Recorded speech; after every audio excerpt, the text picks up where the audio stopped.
అందరికీ నమస్కారం అండి. అందరూ ఎలా ఉన్నారు? నేను చాలా బాగున్నానండి. మీ అందరూ కూడా బాగుండాలి. ఆ హరిహరాదుల యొక్క కృపా కటాక్షాలు అందరూ కూడా కలగాలని కోరుకుంటూ ఇవాళ వీడియోలో ప్రతి నెలా కూడా వచ్చే సంకటహర చతుర్థి అనేది ఎప్పుడు వచ్చింది, ముఖ్యంగా చంద్రోదయ సమయాలు ముఖ్యమైన పట్టణాలలో ఆంధ్ర, తెలంగాణ, అలాగే కర్ణాటక ఇలా ముఖ్యమైన పట్టణాలలో మనము చంద్రోదయ సమయాలు అలాగే తప్పక జపించవలసిన పీఠం పేరు, నామం పేరు, దాంతోపాటుగా ఉపవాసం తర్వాత మనము ఏ పదార్థం అనేది తినాలి, అలాగే ఈ మాసంలో అంటే ఈ ఫిబ్రవరి మాసం మాఘమాసంలో వచ్చే ఈ రోజున ఈ సంకట చతుర్థి వ్రతం అనేది ప్రారంభించవచ్చా, ఇవన్నీ కూడా డీటెయిల్గా అయితే తెలుసుకుందామండి.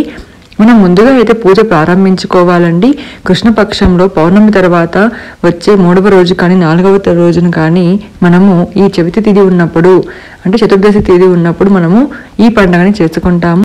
సంకట అంటే కష్టాలు తొలగించే చతుర్దశి అన్నమాట. కాబట్టి మనం సంకట చతుర్థి అంటాము. అయితే ఫిబ్రవరి నెలలో ఎప్పుడు వచ్చింది అన్న విషయానికి వస్తే ఫిబ్రవరి 2024వ తేదీ మాఘమాసము మనకి చవితి తిథి అనేది 27వ తేదీ మంగళవారం రాత్రి 11:23 ప్రారంభమై 28వ తేదీ రాత్రి 1:08 అంటే అర్ధరాత్రి వరకు కూడా ఈ చవితి తిథి అనేది ఉంటుంది. మనకు చంద్రోదయ సమయం అనేది మధ్యాహ్నం, అలాగే రాత్రి అనేది ఎప్పుడైతే ఉంటుందో చవితి తిథి అనేది ఉంటుందో చంద్రోదయ సమయము అప్పుడే మనము సంకట చతుర్థిగా జరుపుకోవాలి. కాబట్టి ఈ మాసము అంటే మనకి స్వస్తి చంద్రమాన శుభకృత్నామ సంవత్సరం మాఘమాసం కృష్ణపక్షం బుధవారం రోజున ఈ సంకట చతుర్థి అనేది మనము జరుపుకోవాలి. ఇప్పుడు అంటే ఫిబ్రవరి 28వ తేదీ బుధవారం. అలాగే పీఠం పేరు సామాన్య దేవం పీఠం అనేది వేసుకోవాలి. అలాగే నామం పేరు ద్విజప్రియ మహాగణపతి. మీ పూజలో 11 సార్లు ఓం ద్విజప్రియ మహాగణపతియే నమః, ఓం ద్విజప్రియ మహాగణపతియే నమః అంటూ 11 సార్లు గరికతో పూజించుకోవాలి. అలాగే చంద్రోదయ కాలం అనేది చాలా ఇంపార్టెంట్ కదండి. నేను చెప్పిన ఈ సమయాల కంటే 1 గంట ముందు మీరు పూజలో కూర్చుని ఉంటే ఈ టైంకి మీరు అంటే ఈ సమయానికి మీరు తప్పకుండా అయితే పూజ చేసుకున్నారనుకోండి, చంద్రుడికి కూడా అర్ఘ్యం అనేది ఇవ్వచ్చు. ఆంధ్రప్రదేశ్లో 8:51 ప్రారంభమవుతుందండి. తెలంగాణలో 9:11, బెంగళూరులో 9:15 ప్రారంభమవుతుంది చంద్రోదయ సమయం.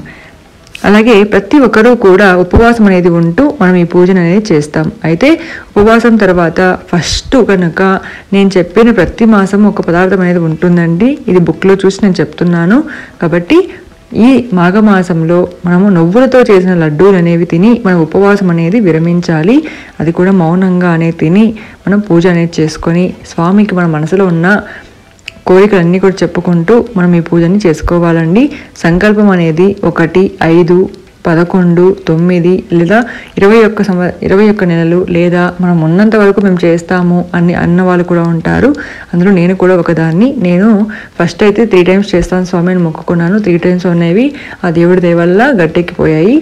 ఆ తర్వాత ప్రతి నెల కూడా నాకు ఎటువంటి ఆటంకం లేదు, నేను చేయగలను, నాకు ఆరోగ్యం సహకరిస్తుందంటే ప్రతి నెల కూడా నేను ఇప్పుడు సంకట చతుర్థి అనేది చేస్తున్నానండి. ఇన్ని సంవత్సరాలు అని కాదు, నా ప్రాణం ఉన్నంత వరకు కూడా ఈ సంకట చతుర్థి అనేది చేసుకుంటాను. ఎందుకంటే నాకు ఈ పూజను చేశాక నా జీవితంలో మార్పులు, అలాగే నా పిల్లల ఆరోగ్యంలో మార్పులు చాలా వచ్చాయి. చాలా మంచిగా జరిగింది. కాబట్టి ఈ పూజను అనేది ప్రతి ఒక్కరూ కూడా చేసుకోండి.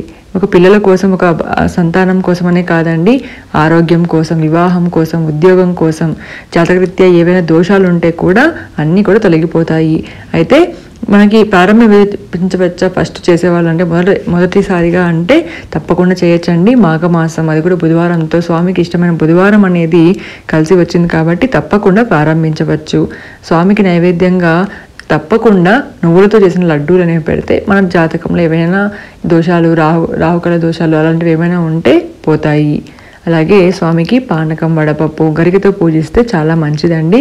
అలాగే పూజా విధానం అనేది ఎలా చేయాలనేది ఒక వీడియో అనేది ఫుల్ డీటెయిల్తో చేశాను. ముడుపు ఎలా కట్టాలి, అర్ఘ్యం ఇవ్వాలని ఆ లింక్స్ అనేవి మీకు డిస్క్రిప్షన్ బాక్స్లో ప్రొవైడ్ చేస్తాను. ఎవరికైనా కావాలంటే చూడవచ్చు. ఇదండి ఇవాళ వీడియో. మీకు నచ్చితే లైక్ చేయండి, షేర్ చేయండి, అలాగే సబ్స్క్రైబ్ చేయడం మాత్రం మర్చిపోకండి. సర్వేజన సుఖినో భవంతు.